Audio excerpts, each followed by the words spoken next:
want to speak about a person who I believe is perhaps one of the greatest men to ever live. Certainly one of the greatest Americans to ever live. He was a scientist, he was a writer, he was an explorer, and he embodies in many ways what I think is the archetype of the American man. Somebody who is rich with intellect and physical vigor. And we'll see how his life kind of exemplifies that middle path. So this talk is broken into a few sections. The first, we'll kind of just talk about exploration, and we'll talk about Lewis's early life, some of the things that turned him into the man who he became. And we'll talk about how the expedition kind of became a thing. Some of the details of the actual expedition, post-expedition, and his tragic death, only about 70 miles from Nashville. Is anybody familiar with Meriwether Lewis? Okay. Lewis and Clark? Everybody surely has heard of Lewis and Clark. And it's funny because those two names kind of just become one word in American history. But Meriwether Lewis and William Clark, two Freemasons,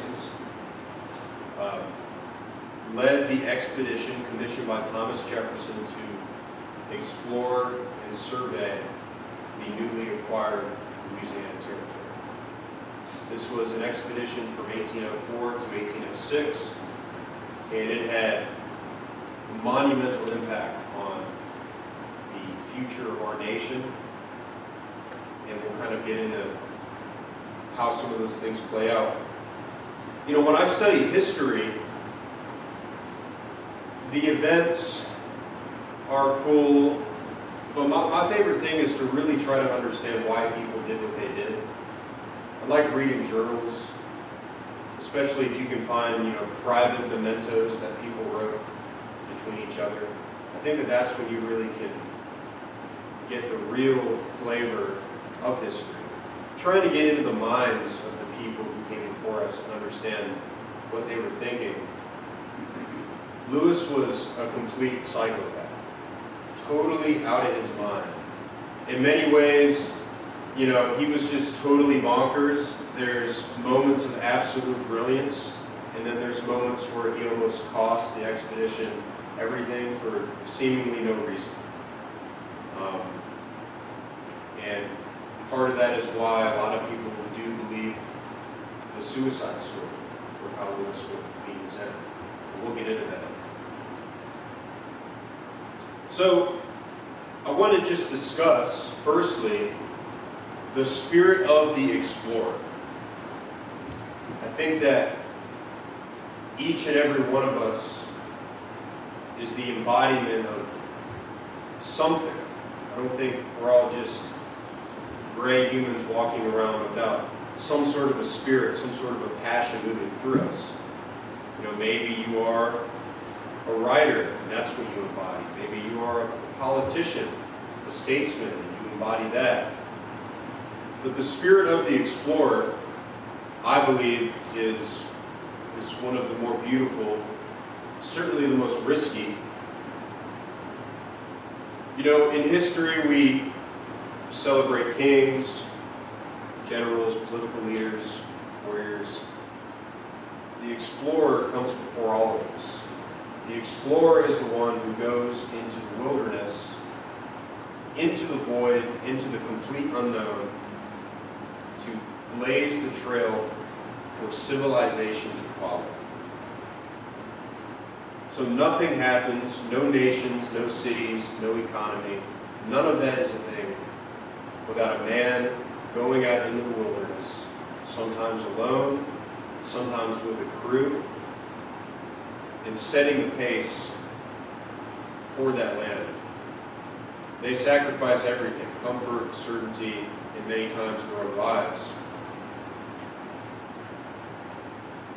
And there is a lineage to this spirit of the explorer. You know, you have the Greek Pythias and Euthymenes, who sailed in 300 BC. You have Leif Erikson, Nordic, I believe, who sailed over to America. There's a zero missing on that. It should say 1000 AD, but it says 100 AD. We have Marco Polo in the 13th century, who goes to the east for decades. We have Captain Cook, the English captain who maps Australia and the Pacific Islands, and he's eventually eaten by cannibals in the 18th century. And then into this lineage steps Meriwether Lewis. Now, it's interesting because Lewis kind of knew what he was getting himself into. He knew the historical importance of what he was about to go do. He carried the journals of Captain Cook with him.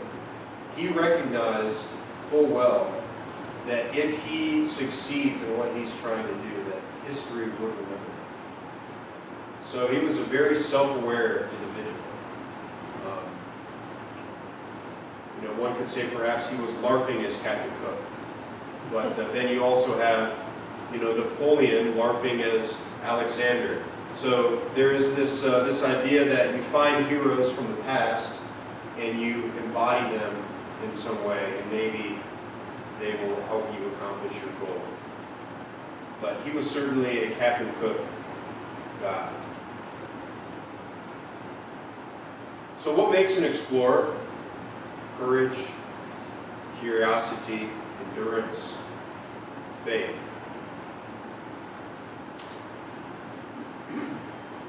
Some of these slides will have more to talk about than others. So we'll start our talk about Lewis with his early life and some of the things that made him the man that he was, some of the things that people said about him, and it'll kind of help us understand who this person was. So Lewis was born in Virginia in 1774. He was actually born a Southern aristocrat. He was born at the Locust Hill Plantation within sight of Monticello. It's about 3 miles away or so. So him and Thomas Jefferson grew up right next to each other, different times. Lewis was much younger, but they're right in the same neighborhood. The Jefferson family and the Lewis family, there's marriages taking place within that family. And we'll see how Thomas Jefferson comes into the story later on, but it's kind of a unique thing that we have Lewis born into this Southern comfort, and then he willingly walks away from all of that to go risk his life on this journey. His father was a hero of the Revolutionary War. He's surrounded by patriotism. It's a young country. There's fervor in the air. After his father died, his stepfather would move him and his mother to a settlement in Georgia. He's around 8 or 9 at the time, and this was his first big trek through the wilderness, where them and a bunch of other Virginia settlers go down to this settlement in Georgia, and they're on this wagon road or wherever it might have been for a few months, and that would have been his first big adventure outdoors. His family crest, or his family motto, which is in Latin, but in English, all earth is to a brave man his home. So it certainly sets the tone for the type of adventure that we can go on.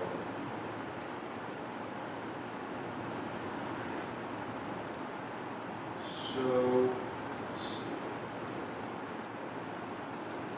So his father died when he was 5 years old, and it was unfortunate. He was actually absent for most of Lewis's childhood. He comes home for a leave of absence to stay with his family. He's out hunting in the wintertime, falls off of his horse in a creek, walks 4 miles back home, gets pneumonia, dies in 2 or 3 days.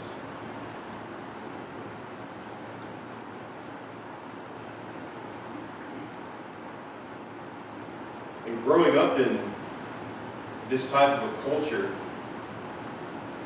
because at the time, there really was not much west of the Appalachian Mountains, of the Blue Ridge Mountains.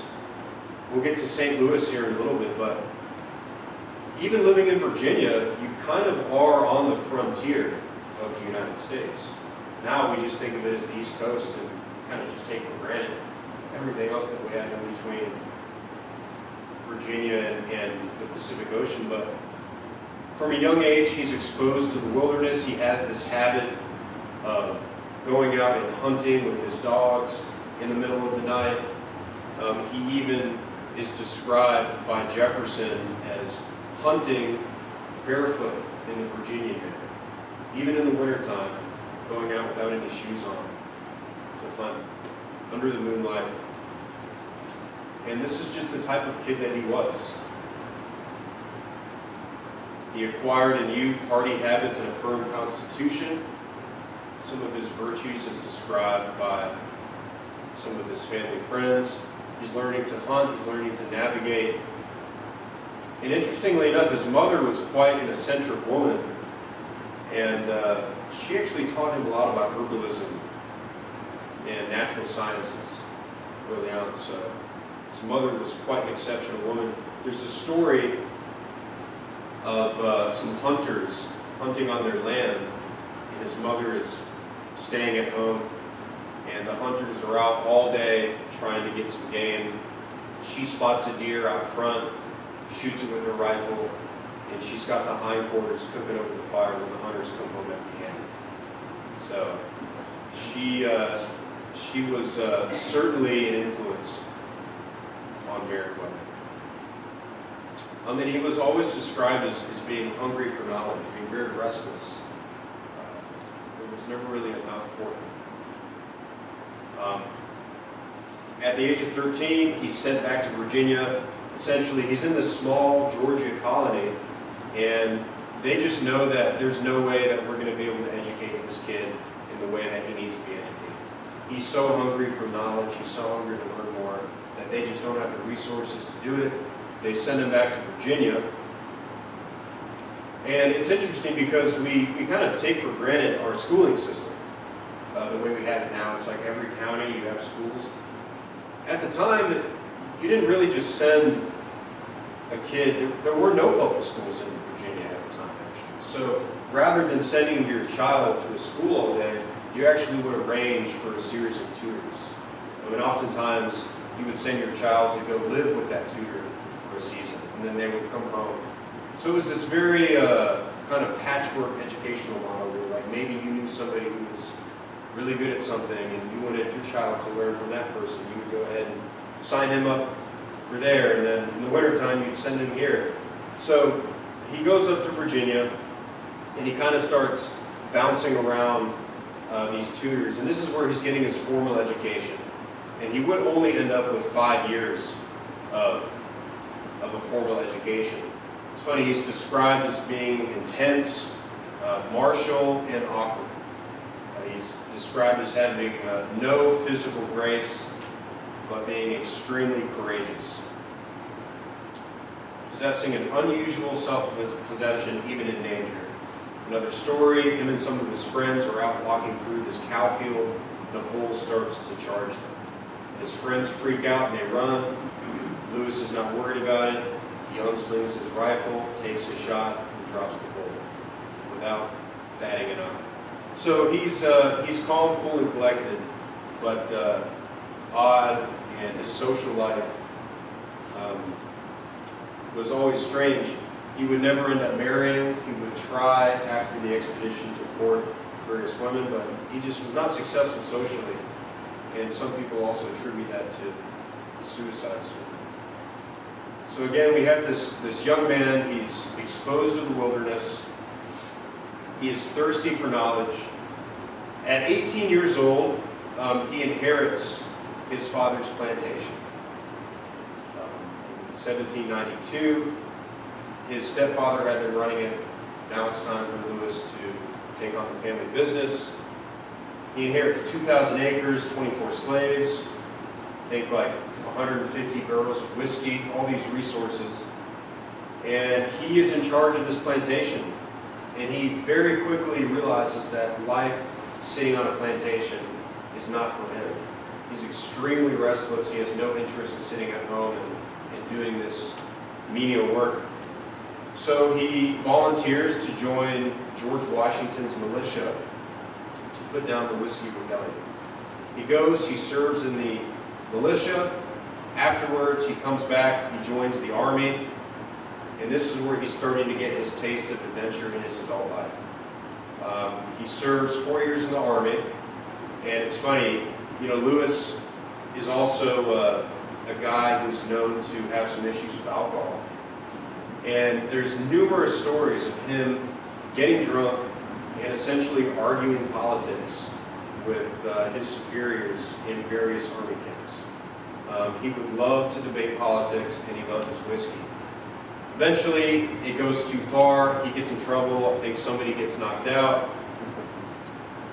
Washington sends Lewis to a riflery company, and fate would have it, this company is run by a man named William Clark. He'll spend 6 months at this riflery company. And we know this name William Clark because Clark will end up being the co-captain of this expedition. But they really only spent 6 months getting to know each other. And then they'll be apart for years before Lewis will make the decision to choose Clark as his co-captain. So whatever happened in those 6 months, whatever Lewis saw in Clark, whatever type of courage, bravery they both recognized were in each other, it was enough to be remembered years later.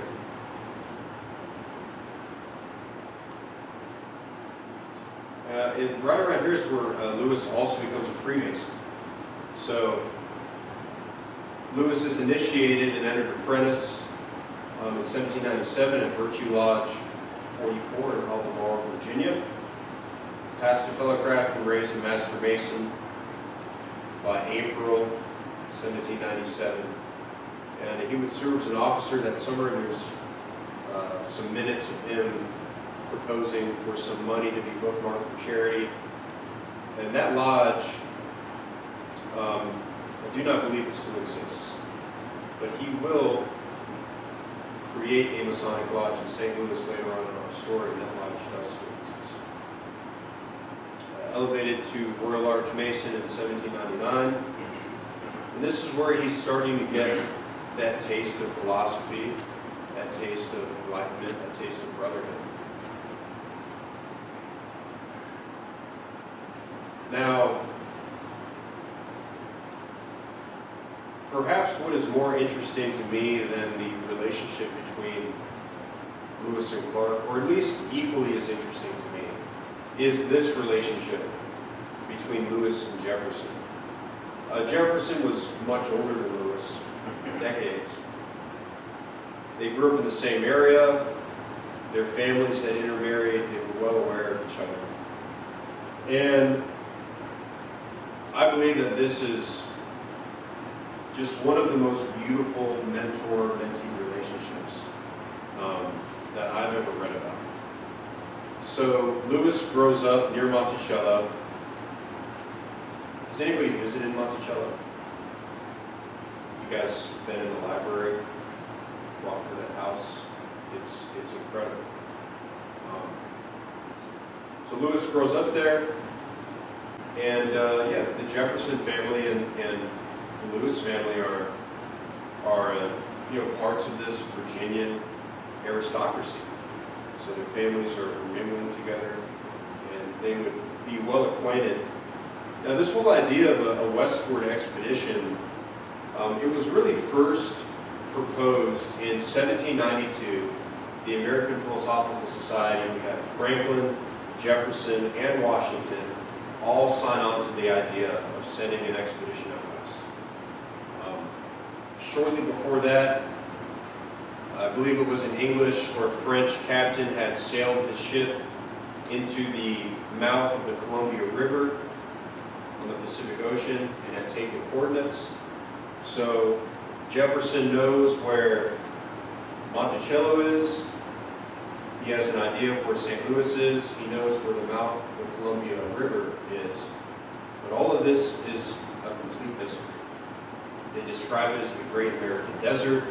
Jefferson speculates that there may still be woolly mammoths out there, volcanoes. He actually asks Lewis and Clark to bring a mammoth back alive if possible. So it's this huge swath of land that is just a complete question mark. It's scattered about with some trading posts. You know, there's some French influence and some Spanish influence. And then we have also the French Canadians starting to kind of make their way down into it from Canada. So Jefferson is like, all right, we have our country. And think about this, 1792 is when they first talk about this expedition. This is like a brand new country. We're fresh out of the American Revolution, fresh on the map, and Jefferson knows how important it is to figure out what to do with this continent. And he's going to be the one who leads the charge to acquire that land for the United States. I think it's really easy to take for granted how much land we have in the United States. I mean, it's absolutely bonkers. You know, people think of how fun it will be to, you know, travel to Europe and see the Swiss Alps. You know, we have the Swiss Alps in Colorado and in Montana. You know, it's truly incredible what guys like Jefferson did to secure land for the United States. So Jefferson has this idea to send this expedition out west. 1792, Washington signs on, Franklin signs on. And Lewis is, he's 18, 19 at the time. He comes to Jefferson, he says, hey, I'd love to lead this expedition. Jefferson says no, he's a little too young, a little too naive. He selects this, this French trapper instead. He ends up being a spy. The whole thing kind of blows up. It doesn't work out. But Lewis, he went for it. And he got denied, but as we'll see, not too much longer after this, he will have his opportunity to do what he wanted to do. So this is where it gets really cool for me. We have, in 1801, Jefferson asks Lewis to be his private secretary. Lewis accepts the request, and Lewis moves to Washington, D.C. to live with Thomas Jefferson.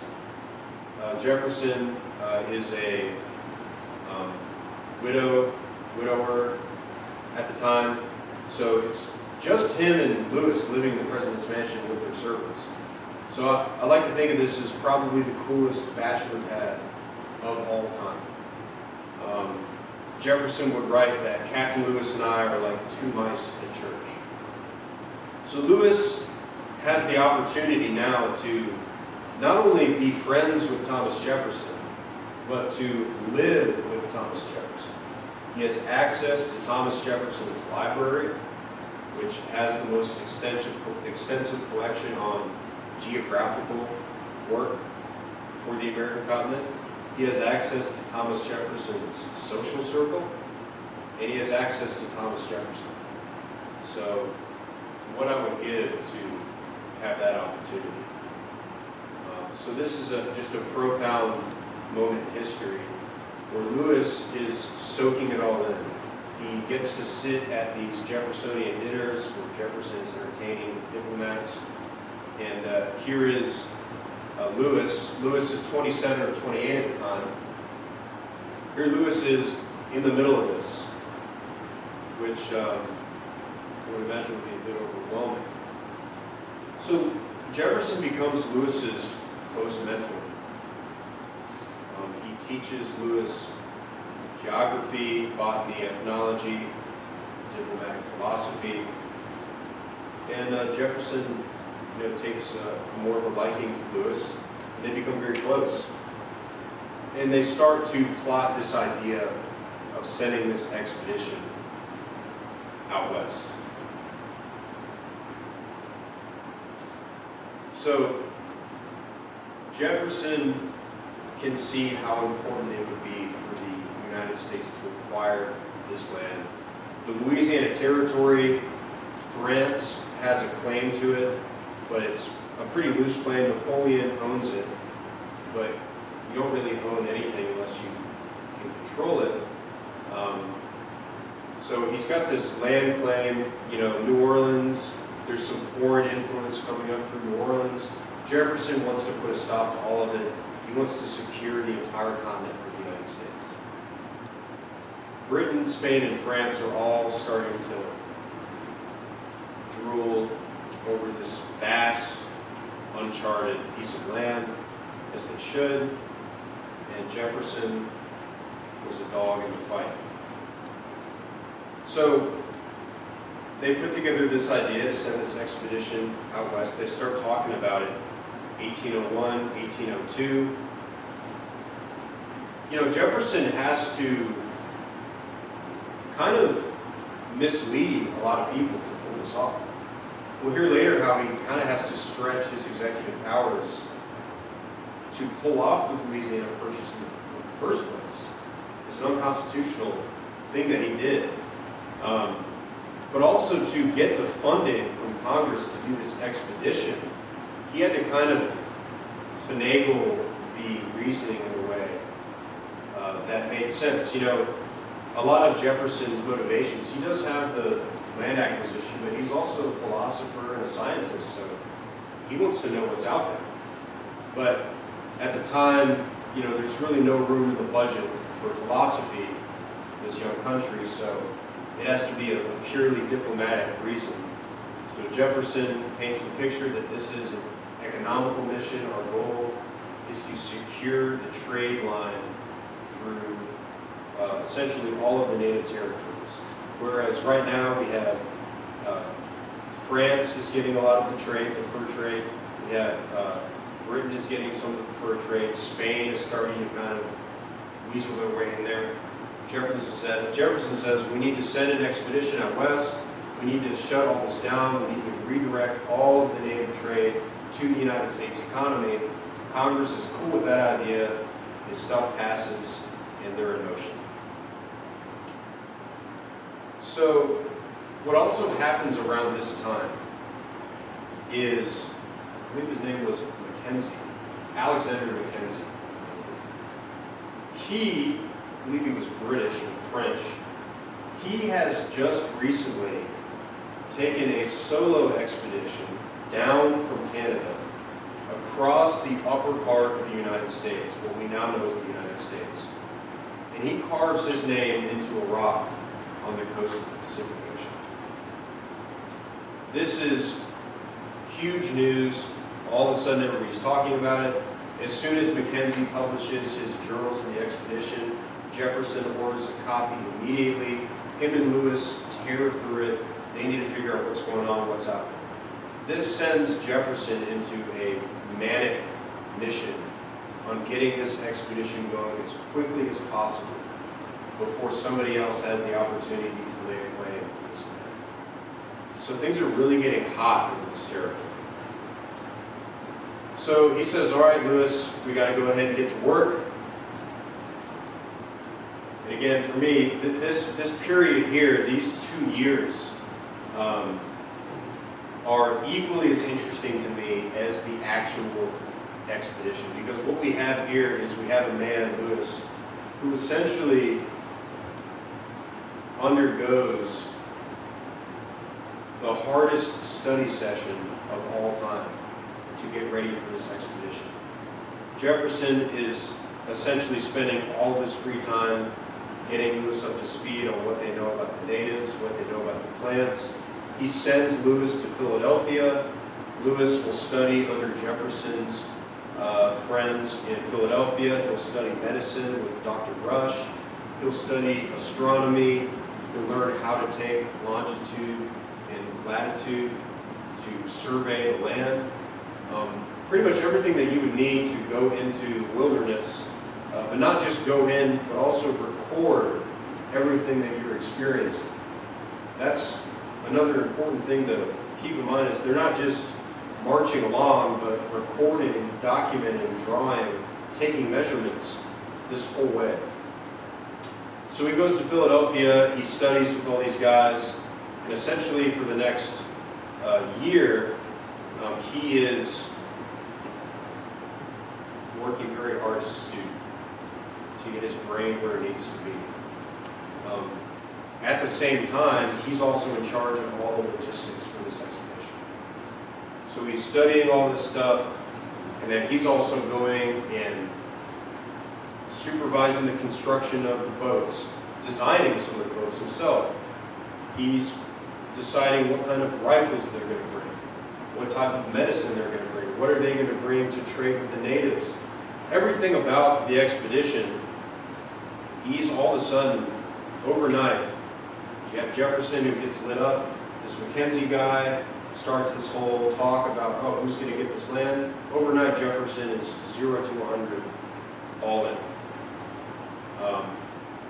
And Lewis is also in charge of selecting his crew. It's just such a long story. We're going to try to just, we can go into more detail if we're talking at dinner, but there's just so much of this. We haven't even gotten to the expedition yet. I don't know how long I've been talking. So what happens is, while Lewis is in the process of getting all this stuff ready, another thing to keep in mind, because the United States did not necessarily have a claim on the land, this expedition could very well be seen as an invasion. France could freak out, Spain could freak out, but what happens is Jefferson purchases the Louisiana Territory from Napoleon for $15 million, 3 cents an acre. Hell of a deal, considered the greatest real estate deal in all of human history. And the timing could not have been better. You know, he's got Lewis going crazy, getting ready to send this expedition out, and then while all that's taking place, he strikes this deal with Napoleon. So the stars are really aligned for this whole thing to actually happen. All right, now we'll talk about the actual expedition and some of the things that they saw. So Jefferson's ideal goal was to discover an all-water route from the East Coast to the Pacific Ocean. That would make trade really, really easy. It's not easy moving things overland at the time. It's just horses and carts and buggies. You know, in Jefferson's world, I mean, some technology has changed, but they don't have any better transportation necessarily than what they had in ancient Greece. They have ships, they have horses. Transportation has been relatively stagnant throughout history up until this time. It's interesting to think about how quickly that's changed for us. But Jefferson wants to discover an all-water route from the Atlantic Ocean to the Pacific Ocean. It'll make trade really easy, and he wants to plant the American flag in the Louisiana Territory. He wants to get control over it. He wants Lewis to convince the native tribes to only trade with the United States. Jefferson has his eyes on a myriad of goals with this expedition. So Lewis is given the freedom to choose his co-captain. And what we'll see is that Jefferson has a lot of trust in Lewis. He's given the freedom to choose his co-captain, and Lewis will choose Clark, the man who he met in the riflery company so many years ago, a guy who he really only had 6 months of experience in the field with. We'll choose Clark. Clark's personality will turn out to be a lot more calm, composed, pragmatic. Lewis is kind of our manic, wild explorer type. And their personalities really work out perfectly. 33 guys. So they start ascending the Missouri out of St. Louis. This is May 1804. Now, you know, when I heard Lewis and Clark in school, I kind of just had this image of these guys paddling a canoe. Maybe they had like a dog with them or something like that. You know, just kind of on this camping trip. But then you read what this actually took, and you start to appreciate it a whole lot more. I want you to imagine that you're essentially vigorously doing strength training at the YMCA, whatever you do, constantly from sunup to sundown, moving these boats against the current up the Missouri River was incredibly backbreaking work.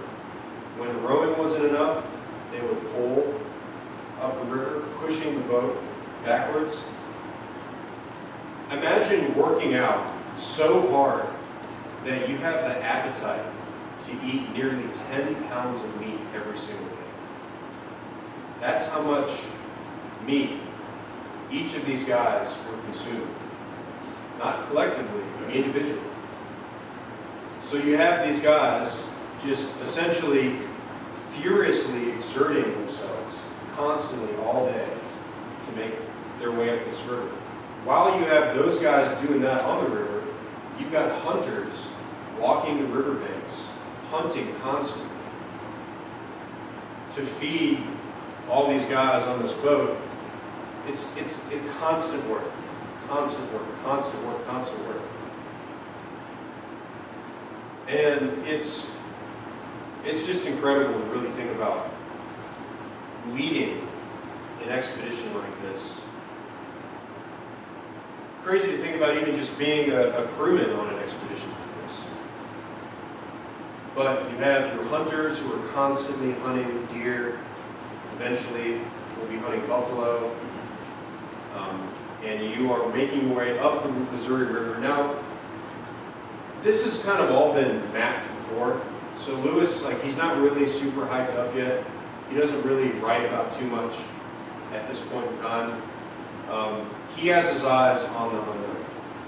And that will happen when he makes his way out of the Missouri River.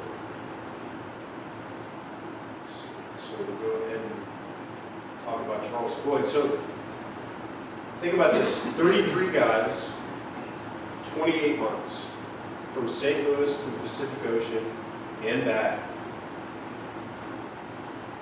with only a single casualty.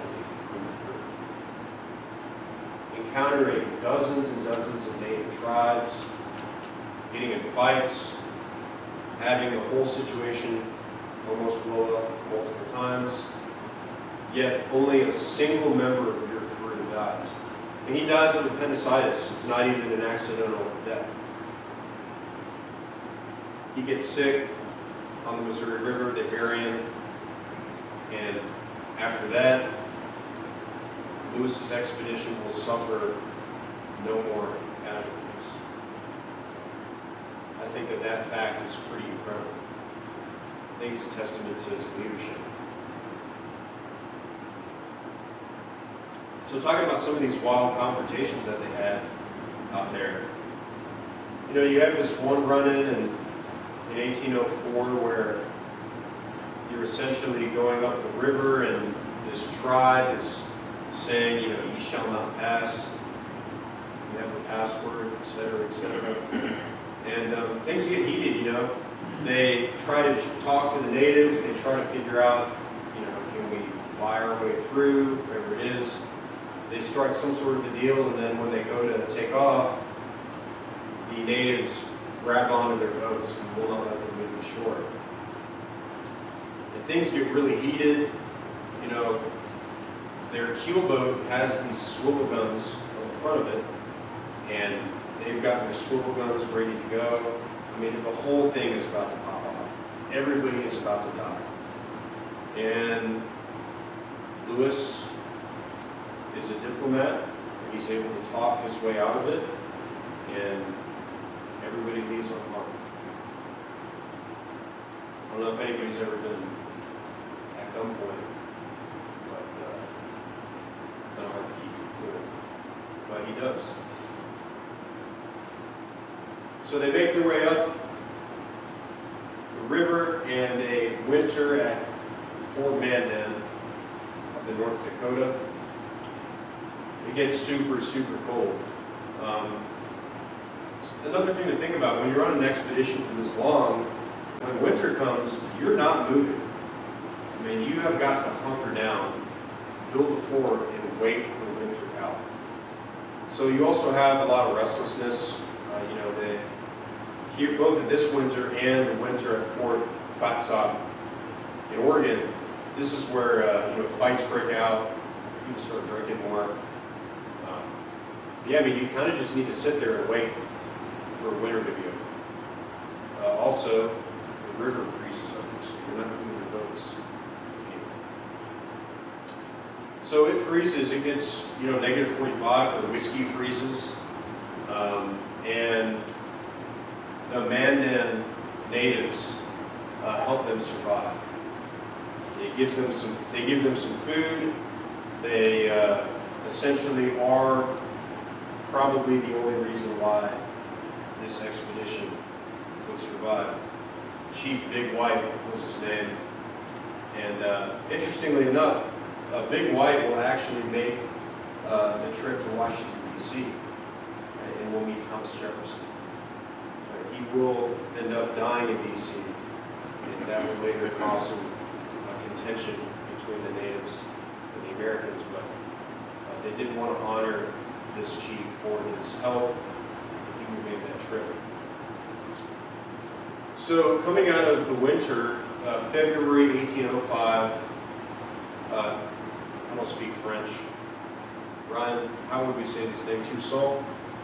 Yeah, Toussaint Charbonneau. Charbonneau. So he's a French fur trapper. He has this Shoshone wife, Sacagawea, as we know her, and she is going to turn out to be absolutely crucial for this expedition. She will help them figure out what to eat, what not to eat. Most importantly, she will act as a translator, which will be quite crucial. There's so many different languages out with these native tribes that most of the time they just kind of defer to the sign language type of deal. So just imagine like you're just out in the middle of nowhere and you run into these people and you don't have any words that convey any sort of meaning. You have to just like try to make something up with your hands, right? So it's kind of an interesting thing to think about. Now, Sacagawea, there's an interesting coincidence that happens with her that we'll read about here in a minute. Now, this is where Lewis starts to get excited. This is where they're finally starting to leave what has been mapped and known, and he's starting to venture into the unknown. And this is where he really starts writing more of his journals. So his entries, the frequency of his entries pick up, his tone in his entries picks up. He's getting really energized at this point. They send some of the keel boats back to St. Louis with some plants and animals, and they're in a more of a lightweight setup here with some canoes and pirogues. I'm not sure how to say that's a French word also.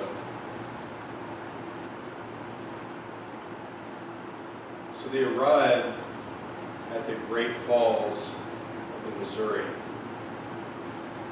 And this is where Lewis has a moment of profound contemplation.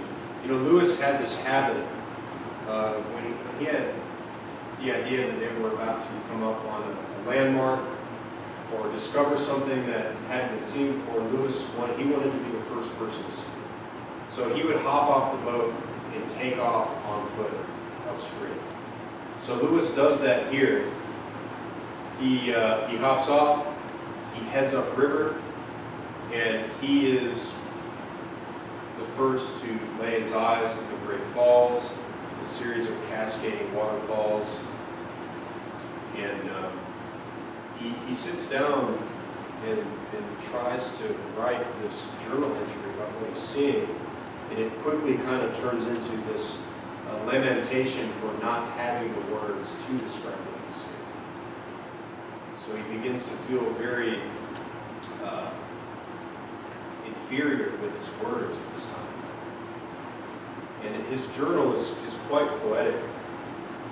He did have a philosophical education, but his writing is just, more flowery than William Clark's, which is a little bit more flat in his description of things. Now this is like, these falls are a real son of a bitch. I mean, essentially, they need to portage an 18-mile route, all of your gear around the falls, back to the river, upstream of the falls. It takes them nearly a month to do this. They have, I think, around 10 tons of gear. You have some of the crew members, I think it was Julia, who would just write that the falls were terrible. Portaging 10 tons of gear, 18 miles would surely be awful. So again, just another one of those moments of like extreme physical exertion on behalf of these guys. So they keep going, they make their way up to the Lunhai Pass, they cross the Continental Divide, and this is where they meet with the Shoshone tribe. Now, that French fur trapper who we met earlier, who was married to Sacagawea, he knew that they would need to get horses at this point to get over these mountains. Sacagawea, she was a Shoshone woman, so he knew that, hey, if you let us come with you, she can help you speak to this tribe, and she can probably get you horses. So they show up, they start, acting out their diplomatic theater that they would do with all the tribes they would encounter. They essentially had this whole thing they would put on. They would give the speech, they would hand out these giant challenge coins with Thomas Jefferson's head on them. They would say, this is your new father now, you need to trade with us, not everybody else. They would show off their guns, this whole thing that they would do to impress the natives with who they were and negotiate with them. It turns out that the chief of this tribe was the brother of Sacagawea. Sacagawea had been kidnapped years ago, and she's essentially missing from her tribe for nearly a decade or so. And she shows up to negotiate with the tribe, and then she realizes that this chief is her brother, and they have this big moment of reuniting. And it's this incredible coincidence that happens, and that essentially, for sure, secures them the horses. So they get their horses, they're able to pass over the mountains, the Bitterroot Mountains of Montana, which is a brutal mountain range. Again, they almost die, freezing to death. Clark writes about how he's never felt so cold in his life. It's just some really, really incredible stuff. And then the Nez Perce tribe essentially finds them, nearly frozen, and resuscitates them and helps them. So without the help of these native tribes, this whole thing would never happen. So finally, after 18 months, Clark is standing at the mouth of the Columbia River, and he writes, "Ocean in view, little joy." They've made it to the Pacific Ocean in November 1805. So it's November, winter's coming up. We're not going to make it home by winter time. It's time for us to build another fort. So they build Fort Clatsop, and they winter here, which is up near Astoria, Oregon. And I think this is also where they were eating dogs. And I think the natives, I forget the story, but the natives essentially offered them dog meat. And some of them didn't want to do it, but some of them were okay with it. It was like this weird thing that happened.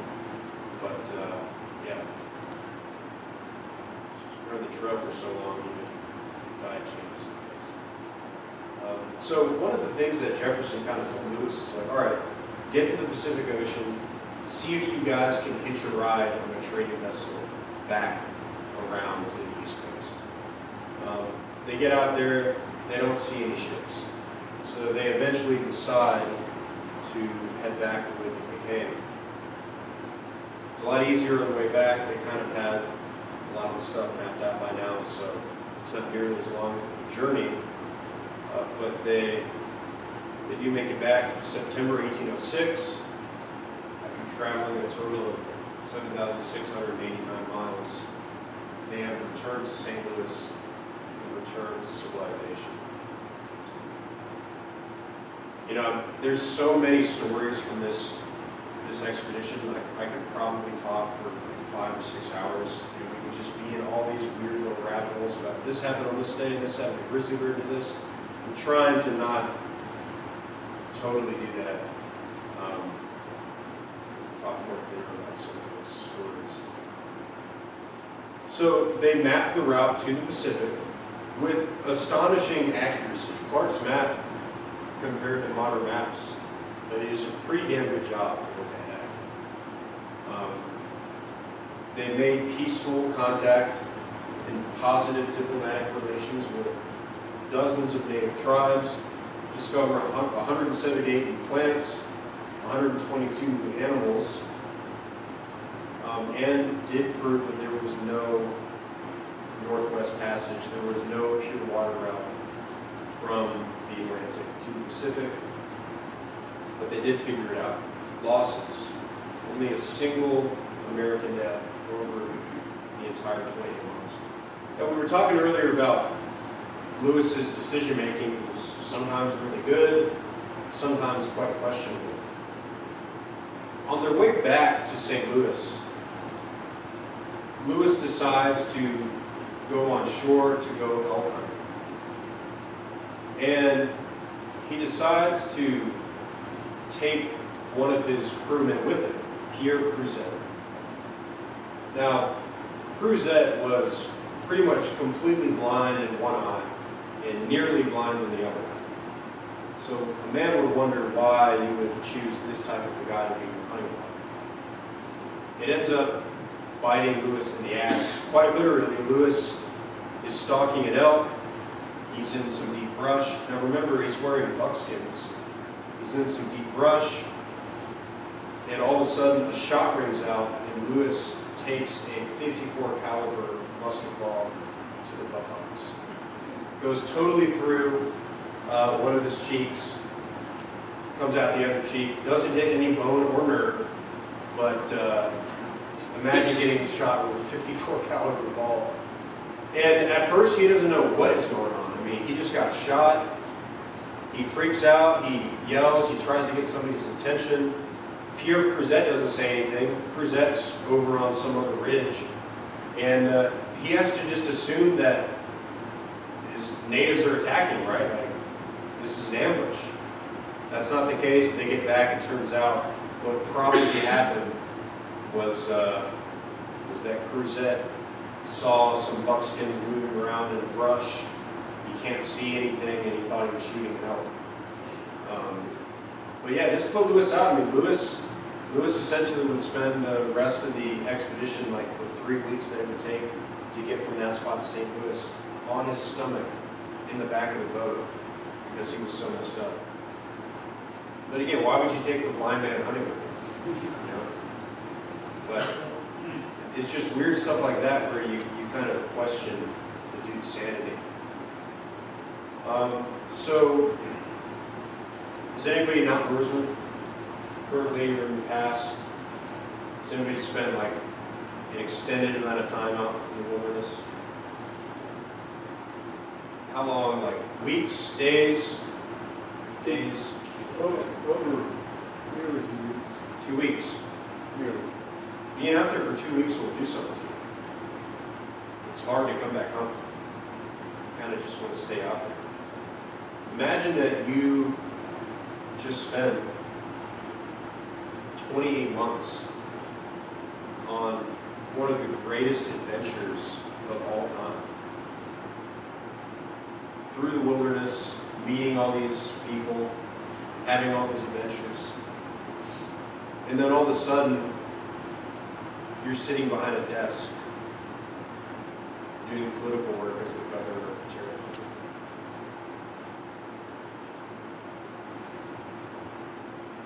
It would make me certainly go insane. So Lewis comes back. Jefferson appoints him as the governor of the Upper Louisiana Territory. He's in St. Louis. And he pretty much completely drops the ball here. Like, nothing's getting done. He's constantly having arguments with people who are working with him. Like, he is not doing that well. He's drinking more. But he does have time to be the founding master of St. Louis Lodge 111 in St. Louis. So him and some of the guys in town will create a Masonic Lodge, and Lewis will serve as the first master of this lodge. Interestingly enough, Lewis's drinking kind of gets the best of him. There's a story of him, he's at St. John's dinner with his secretary, not of the lodge, but of the territory. I forgot the fellow's name, but he was also, I believe, the senior warden of the lodge at the time. And Lewis gets drunk and gets in this big argument and causes this big scene at this thing. You know, again, I mean, 28 months out in the wilderness, and all of a sudden you're sitting behind a desk. I don't really blame him. So he serves the first master. Now, perhaps one of the greatest tragedies, aside from his death, is his seemingly inability to get these journals published. So Lewis and Clark come back. America is all super stoked. Jefferson cannot wait to get his hands on these journals. They start writing to various publications where people can pre-order the journals. Like, this is the hottest thing on the market right now, is what did Lewis and Clark find out west? And essentially you have Lewis who, for some reason, doesn't get it done. He's like bouncing around between different editors. He's getting distracted. He's drinking a lot. He's going into debt, speculating on land, losing money. And these journals, they would never get published while he was alive. So Jefferson is starting to get pretty pissed off at this time. Like, Lewis is actually starting to stop writing to Jefferson. And there's letters from Jefferson kind of accosting Lewis. Why haven't I heard from you? What's going on? So you have this very tragic fracturing of trust, unfortunately, that is kind of taking place. Jefferson gave him the governorship. Why would he not write to Jefferson? What's going on in Lewis's head right now? I mean, just imagine you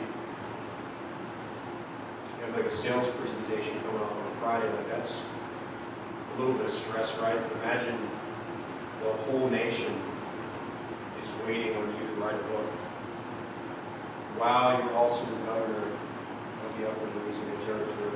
Just talk about really having a lot on your plate. It's probably why it didn't happen.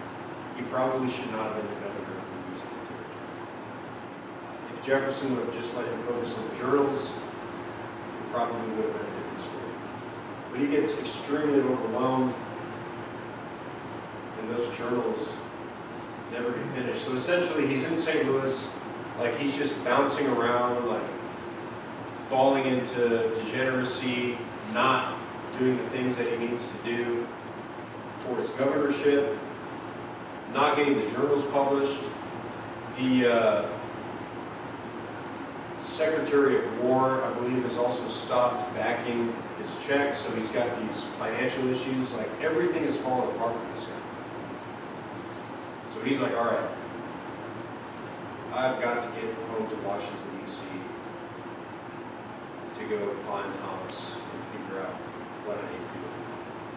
So he's like, all right, I need to go, I need to get out of here. And he's going to, in the fall of 1809, he's going to begin his journey from St. Louis to Washington, D.C. Again, like, his whole life is falling apart. He probably doesn't feel like he has anybody he can trust in St. Louis. And at this time, Clark is also married. Clark has a family. Lewis has been trying to court various women. None of them seem to want to marry him. So he's a bachelor. And he is 35 years old at this time in 1809. So he wants to get back. He kind of just wants to figure out what's going on, resolve some of these disputes with the government. And this is where the whole story kind of gets weird. There's a lot of speculation about who is telling the truth and who's not telling the truth about what happened on this journey back. What you'll read is that Lewis kind of goes manic on the boat down the river and tries to kill himself twice. They have to restrain him. Some people think that that was made up to justify the suicide story that would happen later. So nobody really knows, but they write about how he's acting weird, he's kind of out of his mind. Also, something to consider is that the popular pain reliever at the time is essentially opium, laudanum. So you have this guy who just walked across the country and back. I'm sure he had some aches and pains. He's probably on opium, but who knows? And he essentially gets dropped off. They kick him off the boat, and he gets dropped off. This is down, I don't remember exactly what town this is, that he's about to begin ascending the Natchez Trace. He gets dropped off the river on the Natchez Trace, and some people show up, and they pretty much offer to go with him to D.C. They'll say, yeah, we'll walk with you. There's some mystery about what those people's intentions were. Were they agents sent to see him off? Were they assassins? Who knows? This is where just the details get really nitty-gritty. So what happens is he begins to ascend the Natchez Trace from the river, overland, to Nashville, Tennessee. And it's him. He has 2 servants with him. He has a few horses. And he has 2 of these escorts, just 2 gentlemen who offered to walk with him. And he arrives at this inn, which was called the Grinder's Stand. Now, the Natchez Trace is a pretty dicey place to be. There's highway robbers. It's just like not really the place you want to be if you want to feel really safe. So he's not necessarily in the best part of town. So what happens is he shows up, and this story that I'm about to tell is essentially from the mouth of the woman who was the husband of the man who owned this particular inn. And this story was collected a few months after the whole situation happened. And decades later, the woman actually tells a different story. But this is at least the first story that people started to hear, was that Lewis comes up the trail, he's alone, she offers him dinner, he accepts, he says that the rest of his crew is coming up behind him, and he's pacing, he's manic, he's walking back and forth on the front porch, he's talking to himself, he's smoking his pipe. So the dude is like totally out of it. And she said that he sat there and ate dinner. She offered him a bed. He said, no, I'll sleep on the floor. And she essentially is like, this guy is being really weird. I want to get my kids out of here. So she takes her kids. They go and stay in another cabin. And they give Lewis the make room. The cabin is not that far apart. It's maybe 20 yards is the distance between these two cabins. So what she says is that at some time in the middle of the night, a gunshot rings out, and she hears a man fall to the floor. She doesn't know what's going on. She looks out between the timbers of the cabin. She can see Lewis kind of wandering around outside. He leans up against a tree for a little bit. And then he walks back to the cabin. He knocks on her door, asks for water. She doesn't open the door. He eventually goes back into his room. A second gunshot goes off. The next morning, this is hours later, the next morning, Lewis's servants will walk into his room, and they'll find Lewis laying on the ground with a gunshot wound to the head and a gunshot wound to the abdomen. If you're trying to kill yourself, I don't know why you would do this.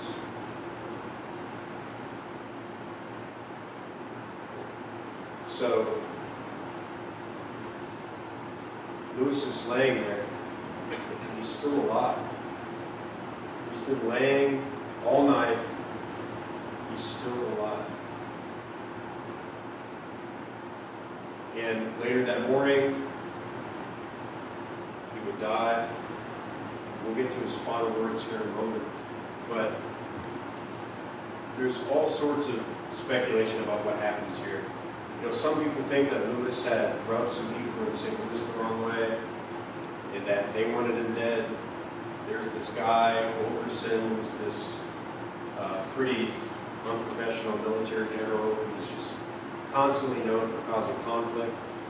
And some people think that he was affiliated with it. Some people think that Aaron Burr had something to do with this. But Jefferson was tore up. Jefferson really couldn't believe it. Jefferson would write that brilliant man was torn by the conflict between mind and body. Some people think it was just a robbery gone wrong. You know, decades later, that woman would change her story and would tell a slightly different story about how many people were with him. And there really is not a story that makes sense for this whole thing. Maybe this is the first case of somebody getting Clinton in the U.S. I mean, you know. So, but Lewis's death, some people think that he found something out there that they didn't want people to know about. Really, nobody knows. But he is buried on the Natchez Trace, about an hour from Nashville. His final words were these: I am no coward, but I am so strong, so hard to die. A man who had walked across the continent and back would lay in a puddle of his own blood, 2 gunshot wounds, for hours and hours. would say that. What was his name? This is Lewis's Masonic apron. It's on display in the Grand Lodge of Montana, Helena. And it's got bloodstains on it. There were some guys who did some analysis. They found deer blood and human blood. And the genetic analysis showed that that blood was not a single source. I don't think there's any way to know exactly if he had this with him or not. I've read some people speculate that he had his apron with him on his way to Washington. It was something good to bring with you in case you came across your brethren.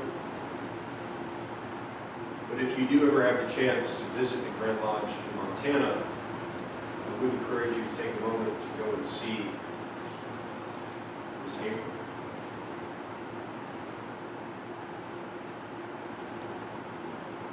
The story is so vast, so complex, so many rabbit holes to go down, but that is my perhaps not so brief summary of the life and death of Meriwether Lewis. And if anybody has any questions, I'd love to talk about it. Thank you.